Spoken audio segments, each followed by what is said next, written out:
Okay, we're now at lecture 27, refraction and image form. And as the name suggests, we'll talk about refraction, and that slide passing from one region to another, change in direction and how it works.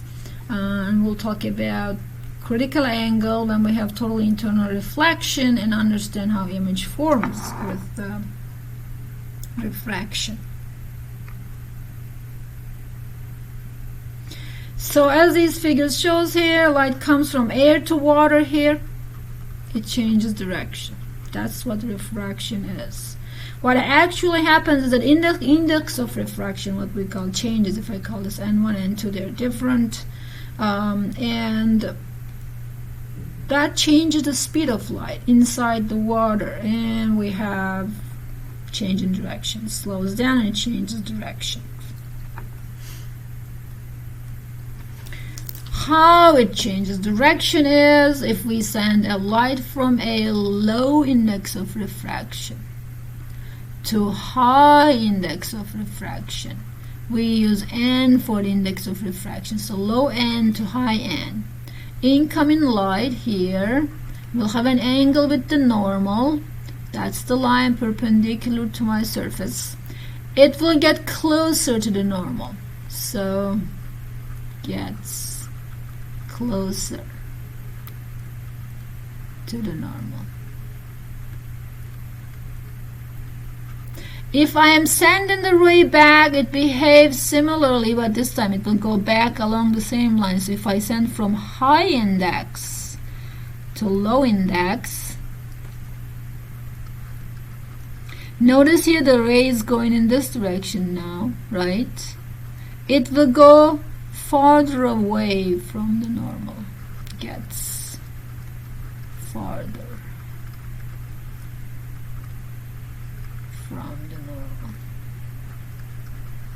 That's the refraction rule. Low to high gets closer to the normal, high to low gets farther from the normal. As we mentioned in the previous lecture, its speed will change, and here's how we can calculate its speed of the light in vacuum divided by the index of refraction. In 1621, Dutch scientist Walrod Snell proposed a mathematical statement about refraction. It's called the law of refraction, and here is the law. Index 1 times sine theta 1. If you look at this figure here, index 1 would be that here, sine theta 1 is equal to index 2 times sine theta 2. And that's the Snell's law.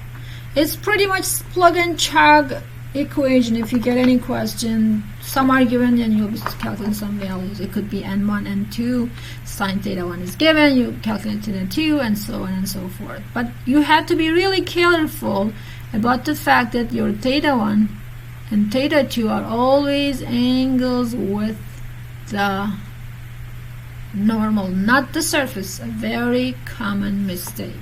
So I don't want to use this angle here. I don't want to use this angle. If it's the one given, I find a normal using that. And again, on the next, high to low gets away, but this is my theta 2. Let me use blue there so I keep my color contact. And this is my theta 1.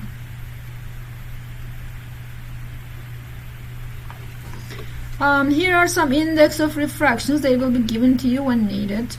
One is very easy to remember. Air, water is 1.33, 1.0 air we generally use. To be exact is what it is, but we generally use 1.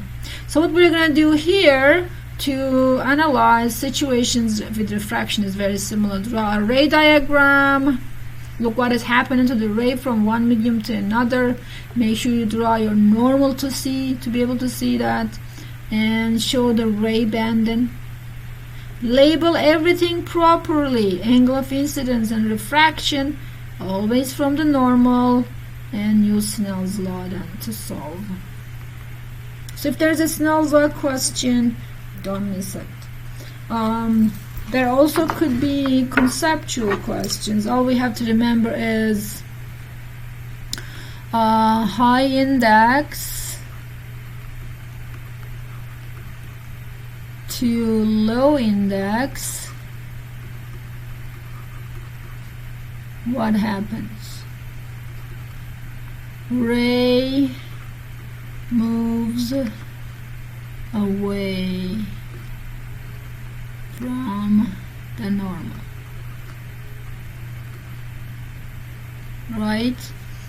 And opposite happens from low to high, right? Low index to high index. Let me put that here.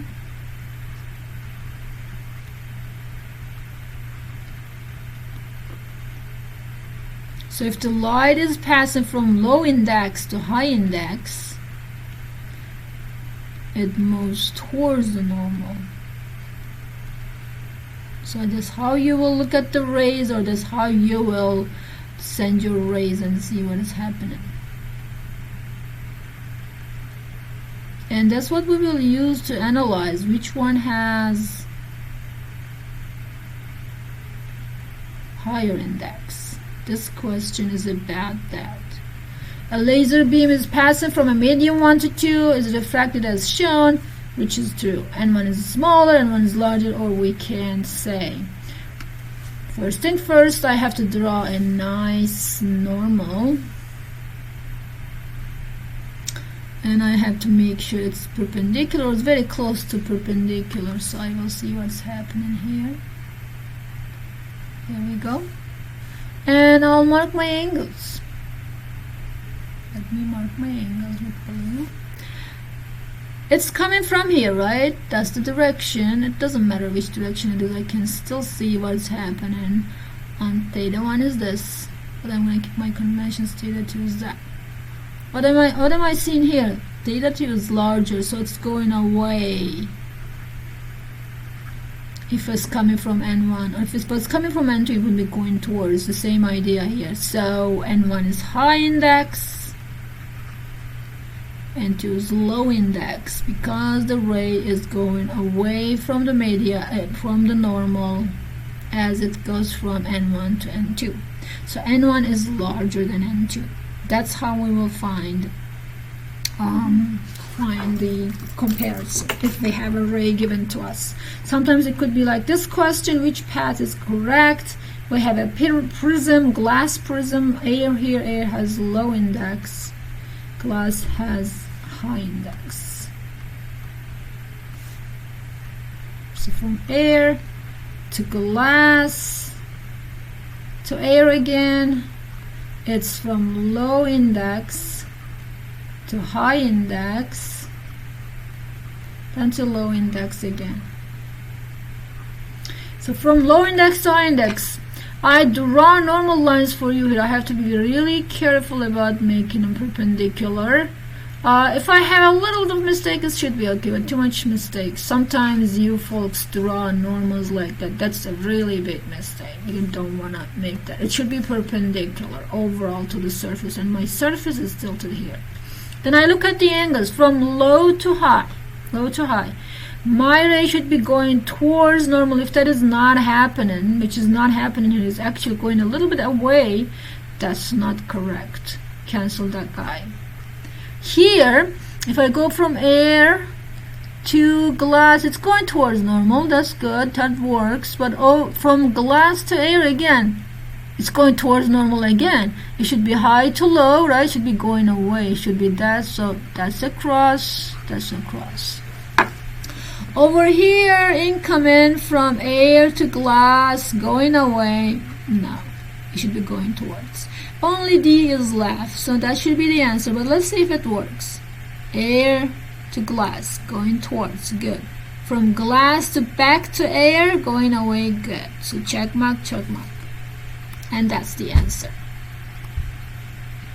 This question is here fully solved. We're gonna go through the geometry to help you folks understand it better.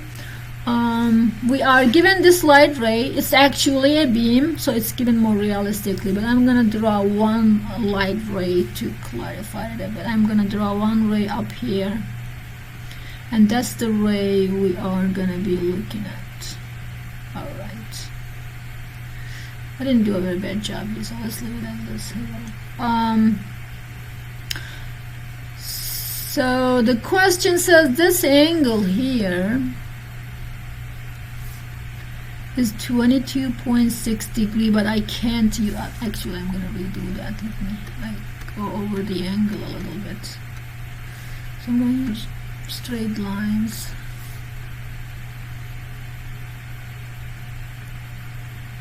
Maybe red is better, a little bit thicker. There we go. This is my ray and it reflects here. There we go. That's better. So this angle is given to me. It's 22.6 degrees. It's not the angle I am looking for. The angle I am looking for is the angle with the normal. So I'm going to do my best to draw a perpendicular line here. I actually will extend this and carry it a bit down. So I'll let me see if that will work. Alright. There we go. Alright, that's good.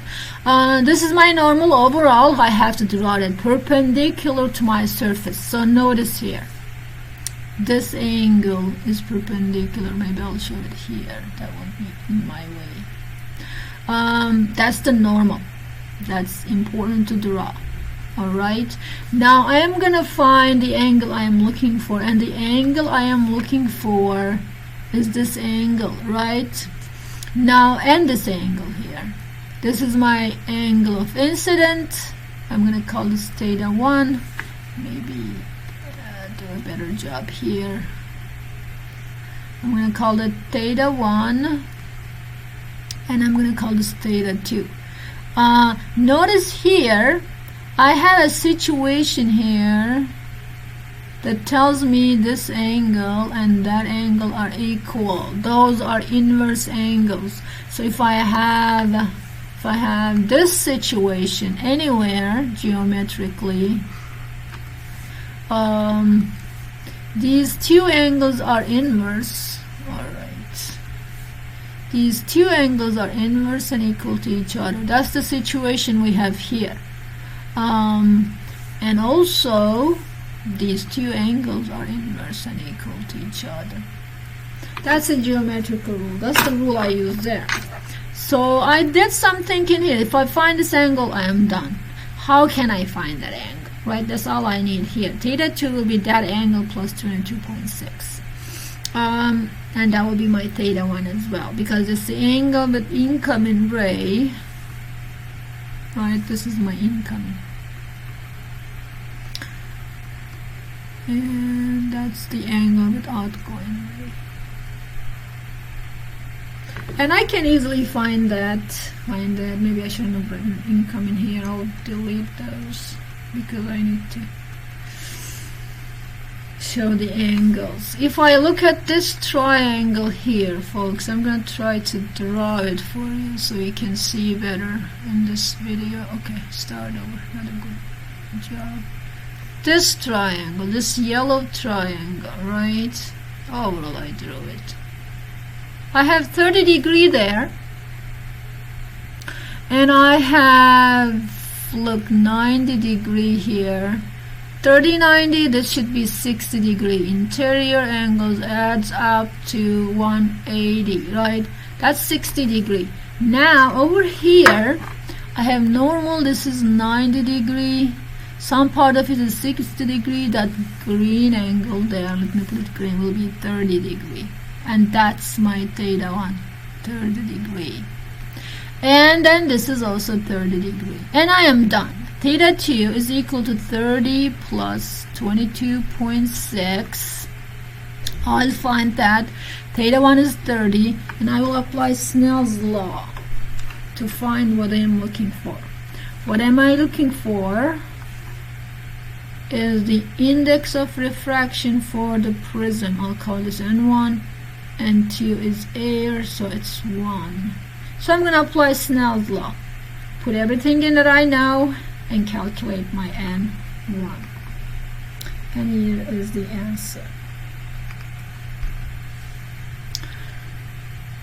This question we will solve in class. I'm skipping that. but it's simply Snell's law. What we have to be careful about is taking the angle with the normal. There is a special situation in refraction, what we call total internal reflection. It happens when I keep increasing the incoming angle, as we see in this figure here. I am sending lights here. You see here light is coming with this angle and refracting, and then I'm increasing the incoming angle. It refracts a bit more far away, and I increase the angle. At some point it will be no refraction, it will be refraction right on the surface. There will be a lot of reflection. That's the point of total internal reflection. Now total internal reflection happens always from high index to low index. Keep that in mind. And when we have this, the edge of starting total internal reflection, we have an angle with the normal that we call critical angle. This figure is showing everything actually. So when this going over the edge happens and a lot of reflection happens, that's the critical angle. Incoming angle we call critical angle, and outgoing angle will be 90. So at the point of total internal reflection, we have theta 1 to be equal to critical angle. This is N1, this is N2, this is high index, this is low, always from high to low. So N2 is your low index, and theta 2 is 90 degree. I can apply Snell's law. N1 sine theta 1 equals N2 sine theta 2, and theta 1 is theta critical, so if I rewrite it, N1 sine theta critical will be always equal to N2 sine 90, and guess what, sine 90 is equal to 1. When I replace that, I'm going to find N1 sine theta critical is equal to N2. So if I know N1 and N2, the indices, I can find critical angle. From here I'll find sine theta critical is equal to N2 over N1. Then theta critical is equal to sine 2 minus 1, N2 over N1. This brings us to this equation here given in our book. But we have to be really careful. If we want to directly start with this, we have to know that N2 is the low index, N1 is the high index. I quite often see you switch them and then you say, okay, come on, I'm solving this problem right, but my calculator is giving me errors. If you switch the indices, your calculator will give you error, because you'll find sine 2 minus 1, a larger number divided by a small number will give you values larger than 1, and that's never possible for sine. Sine is maximum 1. So that use it as a clue to understand that you switch the indices. If you're directly starting from this equation, be careful. As a student, I always started from here to make sure I'm using the indices right, and I also like the logical going. So I use Snell's law, replace the second angle, and theta 2 90. So for theta c. But feel free to start from here. Only be careful. You can always find theta critical using this equation, but N2 is the low again, N1 is the high index here. So that's total internal reflection. This question is about total internal reflection. A woman lies on a paddleboard floating on the still surface of a tropical lagoon, scanning the water below. She's looking down. It must be a nice vacation there. A starfish rests on the sandy bottom. So there's a starfish here.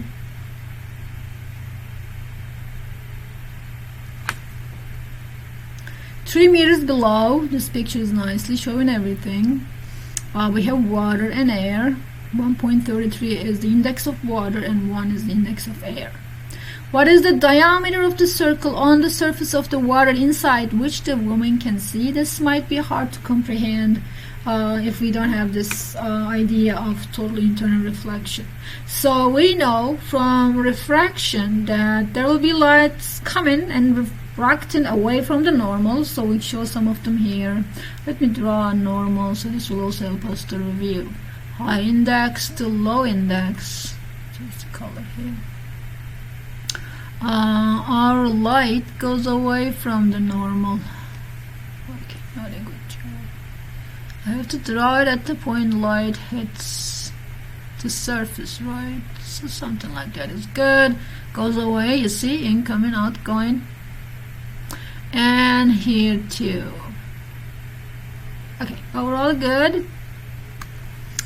So these rays will come to the woman's eye, right? To be able to see, we need some light rays to come to our eyes.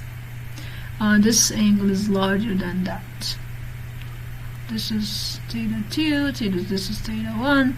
If I send a ray along the normal like this guy, it will pass right through, comes with 0, goes with 0. And there will be some rays where we have this total internal reflection. I can't see those rays because they don't come to my eye, right? That's the idea here. So the diameter she can see will be in between that critical angle where we see total internal reflection start. And over here actually we have a lot of reflection, a little bit of refraction right on the surface. So here is my plan. To find D, I'm gonna use this angle. Let me change the color here. Not angle, sorry, triangle. I'm going to use this triangle. That guy here. And I'm going to find this side, right? That side over here, which is equal to D over 2. I find D over 2, I have D. How do I find that? If I know this angle, let me actually, I shouldn't have drawn this normal, but I'll leave it. If I find this angle, I'm going to call it alpha. I can use tangent alpha. Then it will be opposite, which is H, I know, over adjacent. So I'm going to write that down now. Tangent alpha is equal to opposite H over adjacent D over 2 of that triangle. And that will give me my answer, right? And from here, let's actually solve for D. I can switch these. There's no problem with that algebraically. So D over 2 will be equal to H over tangent alpha. I'm going to leave D alone, multiply each side by 2. So here is my D. D is equal to 2 times H divided by tangent alpha. I know H. All I have to do is to find that alpha. How do I find that alpha? If I find this theta critical, right? So I'm going to find theta critical. Here's my plan. Using this equation, right, it will be equal to sine 2 minus 1 and 2 over n1. In this figure it's obvious who is n2, air, who is n1 given, but it's not always given like this, so n2 is always the low index. Keep that in mind.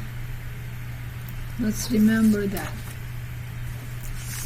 And then I'm going to look at here, alpha and theta C, critical angle completes to 90 degrees, so alpha will be equal to 90 minus theta critical, and insert that in here, find D. If I do that, I'll give you the answers. Please work this out and make sure you understand it and find it. Theta critical should be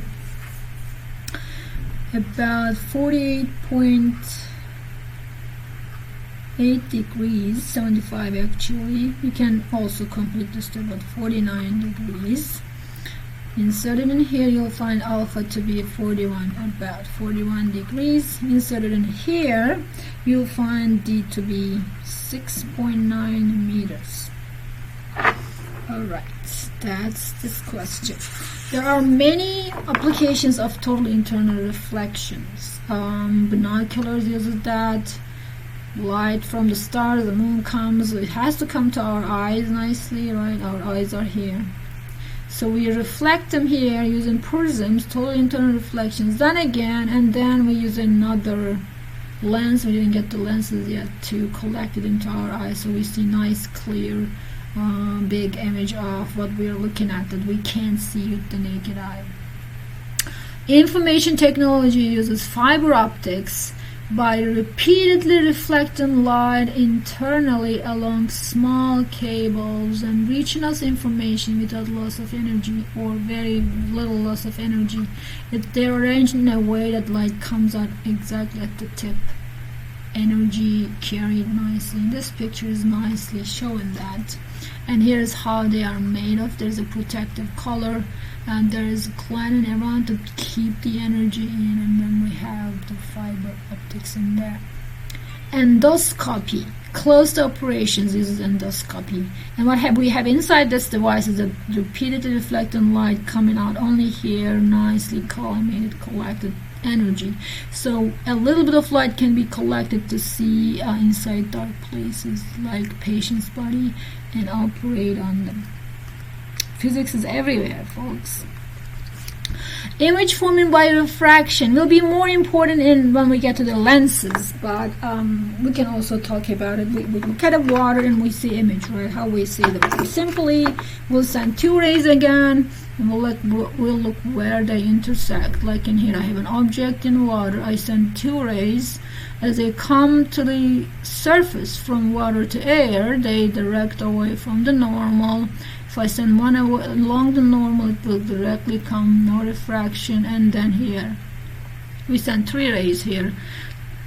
They are not intersecting, their extensions are intersecting, so we have a virtual image. And as you see here, if we are looking from air to water, we'll see a closer image. If we are from the other way around, looking from water to air, we'll see a farther image, because this time the rays from air to water will be going towards the normal. We can find the image's distance using this equation here, this figure here nicely showing. Let's say I'm looking from air to water. S is the distance of the object I'm looking at, and S prime is the distance of the image I'm seeing closer. I know the index of refraction of water and air. I can calculate the distance of the image, N2 over N1 times S. Now N2 is the always where the observer is looking, and N1 is where the object is. A fish in an aquarium with flat sides looks out to a hungry cat. To the fish, the distance the cat appears to be. We can cheat here. It should be inverse. Air to water closer, water to air should be farther. But we can draw light rays coming from air to water, right? Here is the cat, and the fish is looking from here. Light rays will be going closer to normal. Let me try to draw normal here. They made them quite closer, but here are my normals, always getting closer. This is along the normal, passing through directly, and so on. So rays are not again intersecting. If I look at their extensions, they will intersect here. Oops. Farther away from the cat. So I hope fish knows that, so they will know that the cat is closer than the image, and they will run away earlier. Perhaps they don't. We can still apply this equation here. S prime is equal to N2 over N1S. So S prime is equal to N2 over N1 times S.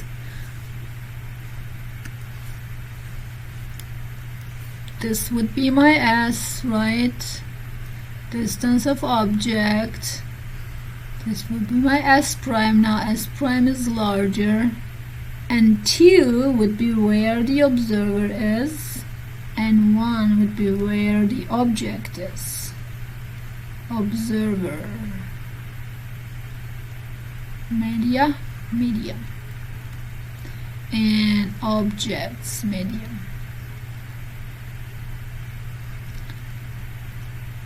Let me check that to see if I remember that. Yes, and 2 is always observer's medium, and 1 is object's medium.